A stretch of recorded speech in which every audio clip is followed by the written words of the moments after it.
Welcome to new APUSH students as well as old APUSH students. Period 6 is all about change, and this video is also all about change because the meta point here is that this is the video that has been made to be consumed by both sophomore and junior APUSH students. So to our new friends, I want to welcome you.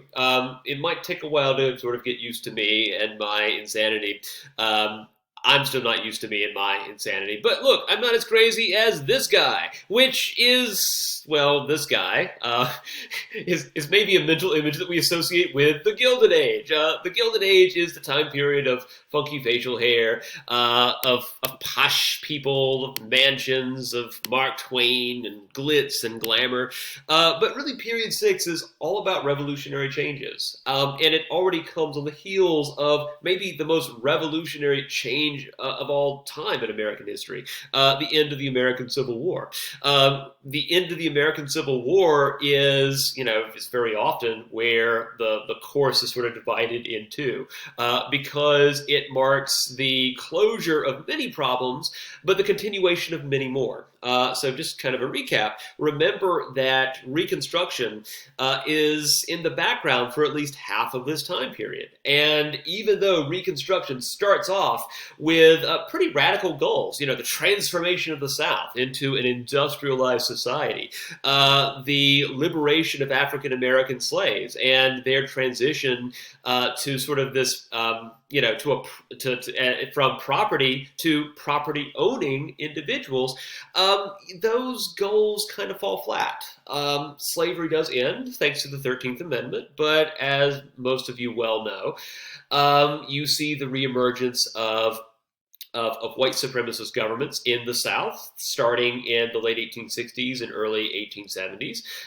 The Democratic Party, which is the party that has long been associated with the Old South and the Old Confederacy during this time period, reemerges, not as hurt by the Civil War as you would expect. Because in 1876, the party campaigns under the leadership of Samuel Tilden.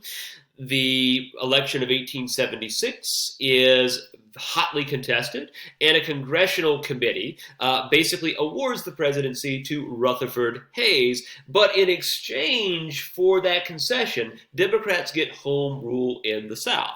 So it means that the politics over the last generation involving slavery and its significance and its legacy, it kind of gets pushed to the wayside because in the longer term, we will return to the politics of the Civil War, but it's going to take a while to get there. In fact, it's not going to be until the 20th century that we really revisit the emergence of Jim Crow in the South. Instead, what happens is that the politics of industrialism and capitalism basically take the center stage during this time period. And part of it is a continuation of the Civil War. Remember that one of the ways in which the Union wins the Civil War is through industrialization. And the period of the 1860s especially marks the United States entering this period that we call the Second Industrial Revolution. The Second Industrial Revolution is a revolution that we sort of associate as being a revolution led not so much by textiles, because remember, that's the First Industrial Revolution. The First Industrial Revolution is an industrial revolution that centers around one thing and one thing only, and that's textiles. And most of the textile industries are located in the UK. And in fact, most American textile industries get their start as being sort of like a way for British industrialists to outsource their labor on the cheap. So the United States is associated with the First Industrial Revolution, but it leads the way in the Second. Partially because the United States is blessed with resources that are essential in the Second Industrial Revolution. It's blessed with large quantities of pig iron, which you can manufacture into steel, large quantities of coal, and of course it has a large labor force. So the United States quickly industrializes, and not only does it match its European competitors like France and Britain, who have had basically a half-century head start at this point, by the 20th century, the United States becomes the most industrialized country in human history. But that really is a revolutionary change. And one of the things we talked about with the Industrial Revolution is that it's one of those events in history that changes the way human beings act at a basic level. Like, I would be lying to you that if I said that the Tariff of 1828, the Tariff of Abominations, was something that sort of captivated the attention of every American at the time. It's not something that kept Americans up at night. But the Industrial Revolution, not only does it keep people up at night, it actually changes the way we sleep because of the advent of, of cheap urban lighting, for example. Americans stop sleeping in two separated blocks, first sleep and second sleep. Instead, there's this trend to sleep in 6 to 10 hour, in one sort of coherent 6 to 10 hour block, just called sleep. But we just, that seems weird to us, right? The fact that you would call sleep something other than sleep. But to be honest, before urbanization, before the fact that you had people working by the clock, people slept in shifts. One shift early in the night and one shift later in the night. So that just kind of shows you just how radical some of these transformations are. Americans are leaving the farms and moving to cities. Women and marginalized groups are leaving the household and leaving plantations and getting factory jobs. I mean, the changes are monumental. And part of that is because of the Civil War. The Union wins the war partially because of industrialization. But also, some of the technological developments during the Civil War allow for the country's further transformation. You have advances in transportation and advances in communication. You have the telegraph and you have the railroad. Now, the railroad is actually old technology, but remember, it kind of takes a hot minute for railroad tracks to be constructed.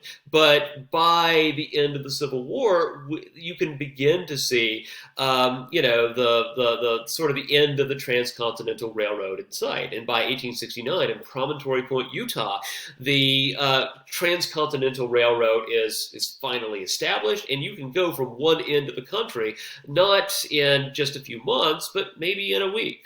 And as the 19th and 20th century goes on and the 20th century begins, that time period becomes less and less and less. So what this also means is that you can now actually have large corporations on a national level. Before these inventions, it was really difficult to actually manage a large workforce of hundreds of people because of problems of organization and communication. But now, because of the railroad and because of the telegraph, you can now manage super corporations, corporations that expand not just throughout a state, but across states. So what this means is that because of the development of railroads become the first sort of mega corporations. And these are corporations that kind of establish the architecture and the model for how corporations work today, with boards of directors who appoint corporate presidents, corporations that are very cognizant of how they spend money and what on, and how to save money, and corporations that really emerge because of investment in the stock market. So the railroads kind of lead the way in this industrial expansion. They really do sort of shape the way the Gilded Age, plays out. So it means that going forward, the stock market becomes a more important fixture in the American economy. And by the way, it also leads to fortunes being won very quickly. And by the way, if you haven't heard, there's something of a story about the price of GameStop stock. So we might be a little more familiar, or we could appreciate probably a little bit more right now, the politics of the stock market and its role in society. But during the Gilded Age, we also have some of the first stock market panics. We have one in 1873 and one in 1893. And remember that the sort of the double-edged sword of the stock market is it allows people to get rich really quickly, but inevitably there's going to become, there's going to be some kind of contraction in the economy, right? The bubble will sort of peter out. So what that means is that suddenly around 1873, people start losing their jobs as some companies go bankrupt. And the thing is that it's not like people are losing their jobs because they, were terrible at their job, which is probably the most understandable reason for losing their job, right? They're not losing their job for that reason. They're losing their job because of something that happens on the stock market. And imagine just having to explain that to somebody else, like explaining to your kids, hey, we're not going to eat because of some funky business that's happening on Wall Street. But increasingly, that's becoming the norm during the Gilded Age. And of course, that doesn't go away anytime soon. That the Gilded Age is the start of, this sort of boom and bust cycle in the stock market.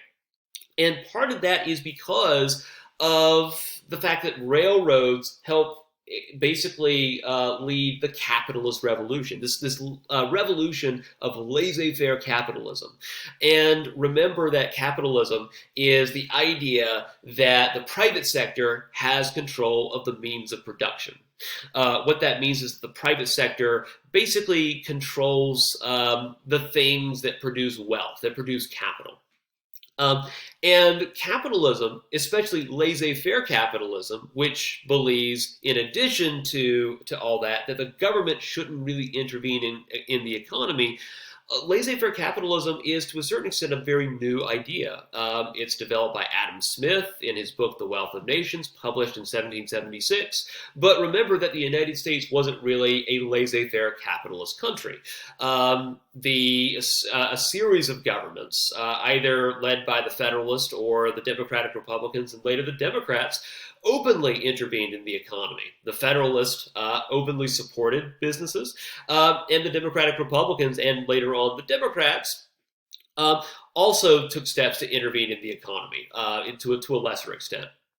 But with the emergence of the Second Industrial Revolution, suddenly there's this idea that the federal government should basically just lay off of business, and business should basically be able to do whatever it wants, because if you allow the government, if you allow the economy to kind of regulate itself, business leaders are going to make decisions that are economically in their self-interest. And if the government just gets in the middle of that, that's just going to make a hot mess. So just kind of let the market do its thing. It knows what it's doing.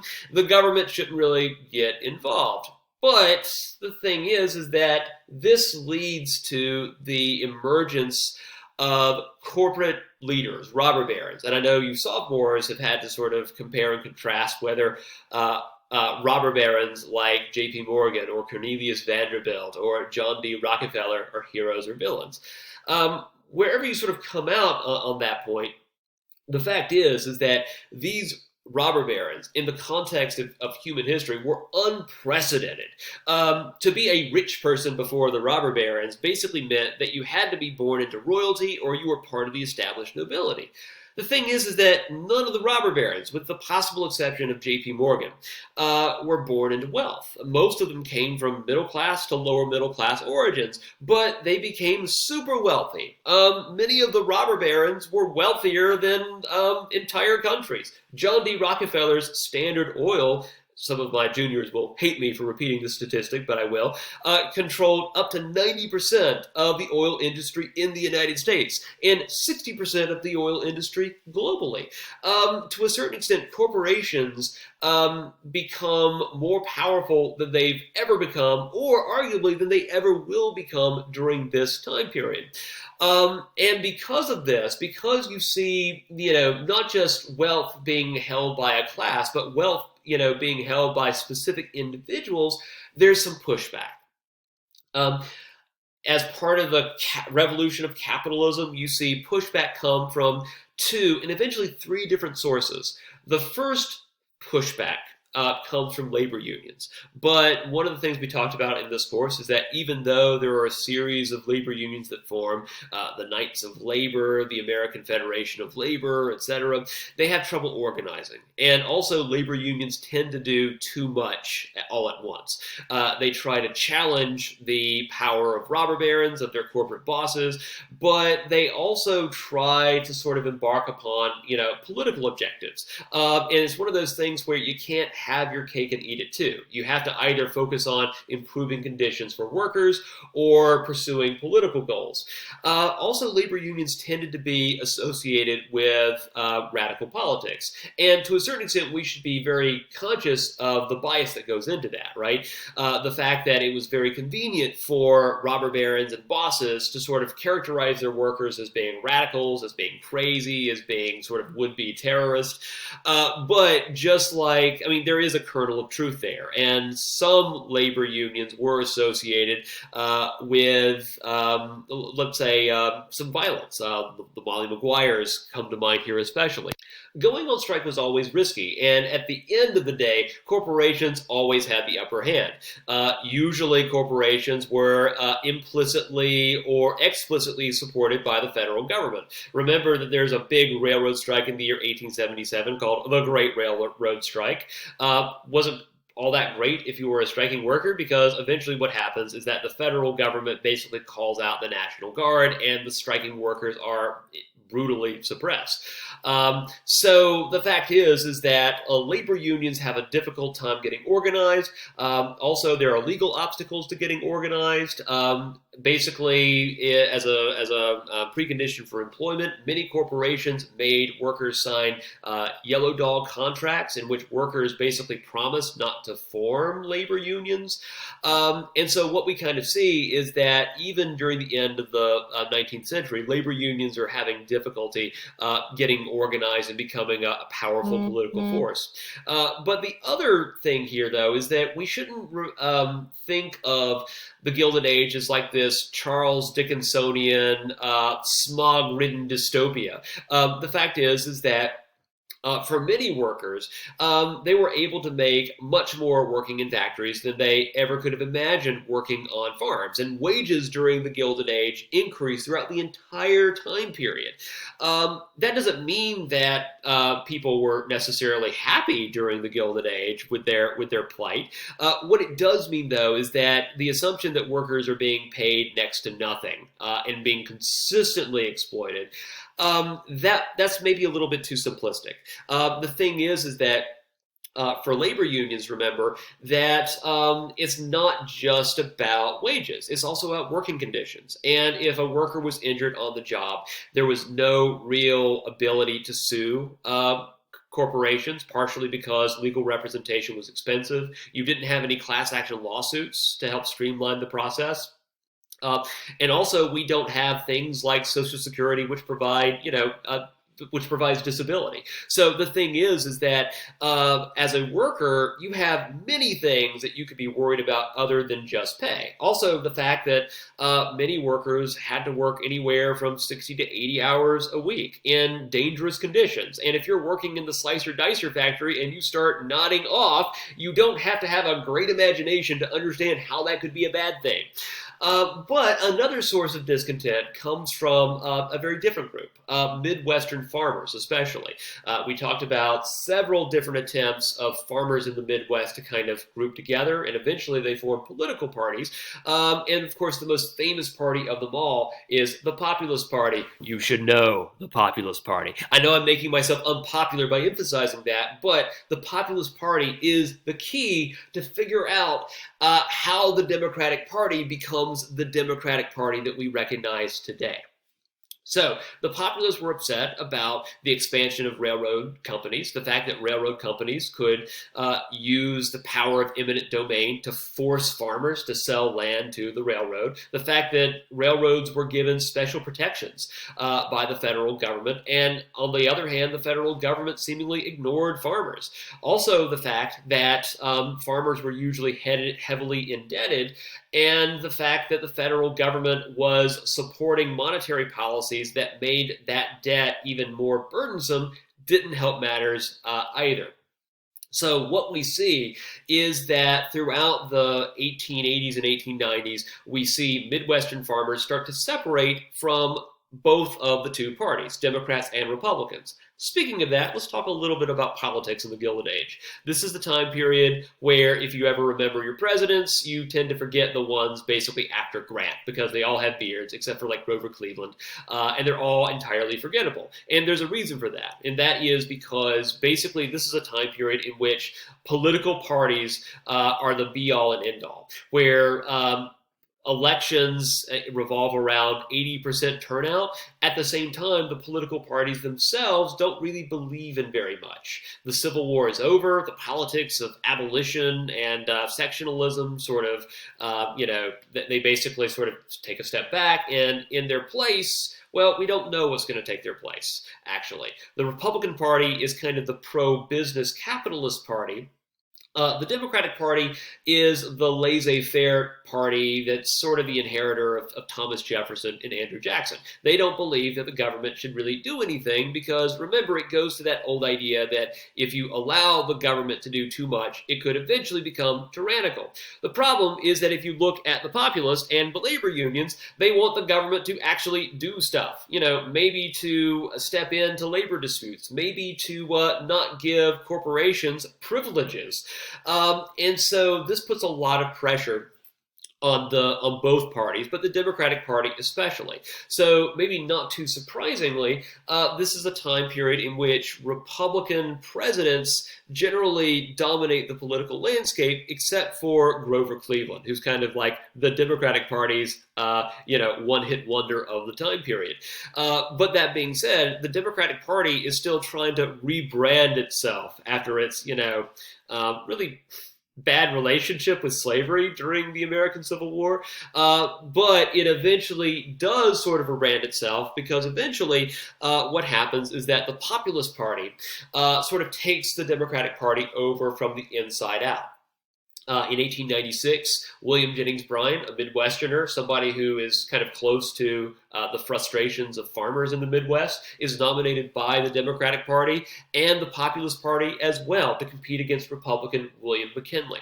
Now, Bryan loses, but eventually, that sort of accelerates a process that involves the Democratic Party embracing many of the policies supported by the populists. You should also know, by the way, that this is the era of widespread political corruption because of the growth of political machines, especially political machines like the one at Tammany Hall led by Boss Tweed. That's just one example of many, actually. And so this political corruption actually becomes so widespread that some of the greatest political scandals in American political history occurred during this time period: the whiskey ring, the credit mobilier scandal, etc. But also corruption actually kills an American president. Chester Garfield is assassinated by crazy loon Charles Guiteau because Charles Guiteau thinks he's entitled to a federal job because Garfield wins. Garfield tells him to get lost. Guiteau says no, and he shoots Garfield, which sounds like a great comic until you realize that it doesn't involve that stupid cat who eats all the lasagna. Anyway, politics in the Gilded Age is kind of like this story in progress. But by the end of the Gilded Age, we see that the parties have sort of realigned. At the very least, the Democratic Party morphs from being the party of libertarianism, of classical liberalism, and becomes a party that is more skeptical of laissez-faire capitalism. In general, the Republican Party is more in favor of laissez-faire capitalism, and just like the Federalist Party and the Whig Party, the Republican Party believes that what is good for America, or rather what is good for business, is good for America. Now, we also have a couple of other interesting developments during this time period. We have the fact that the frontier is coming to the end. That is a result of the construction of the railroad. Right as cowboys are being kind of glamorized and romanticized, you also have the fact that the frontier is being settled. And of course, this comes at the expense of, shocker, Native Americans. Native Americans during this time period are still sort of in the reservation system. And the reservation system is developed in the 1820s and 30s under the Jackson administration. And the idea, remember, of the reservation system is to keep Native Americans separated from white settlers. And the idea is, as skeptical as you may be over this argument, and you should be, that the best way to preserve Native American culture is to basically set them apart from everybody else. But the thing is that eventually you have the discovery of gold in the Black Hills of South Dakota, and white settlers want it. And so what happens is that these white settlers don't really respect the reservation system, and there is a little war that breaks out between settlers and tribes like the Sioux in the Great Sioux War. Of course, this leads to an eventual defeat of the Great Plains Indians during this conflict. And also what happens is that even though the United States kind of broke its treaty obligations with the Great Plains Indians during this conflict, the reservation system is eliminated, and Native Americans are encouraged to assimilate into the white population. We see the Dawes Act, which basically breaks up the reservation system and sells Native American land for into 160-acre plots. And at the same time, we also see Native American children being encouraged, or in some cases forced, to enroll in boarding schools to basically teach them how to act like white people. The most famous example being the Carlisle Indian School. And if you haven't seen the lecture on the Western Frontier, where you see the before and after pictures there, you should definitely do that. They are very depressing. And, this is a continuation of efforts towards assimilating Native Americans that we talked about all the way at the beginning of the course. If you remember those old Puritan praying towns in Massachusetts, for example. We also talked about the frontier thesis that's put forward by Frederick Jackson Turner, who basically argues that the frontier has always been sort of central in American history, and the question is, what happens if the frontier is no longer in existence? What is that going to do to our national identity? Finally, we have Jim Crow in the New South. Remember that in the 1890s, Plessy versus Ferguson basically makes racial discrimination constitutional as long as that discrimination is meted out on an equal basis. Separate but equal is the doctrine. This allows Jim Crow, basically racial discrimination in facilities, and basically the idea of Jim Crow, by the way, is to create two separate societies, one for whites and one for people of color. Well, what happens, of course, is that because of Plessy versus Ferguson, Jim Crow is not only ruled as constitutional and legal, Jim Crow actually spreads in some cases beyond the American South. And so what also happens around the same time period is you have this effort to industrialize the South, called the New South.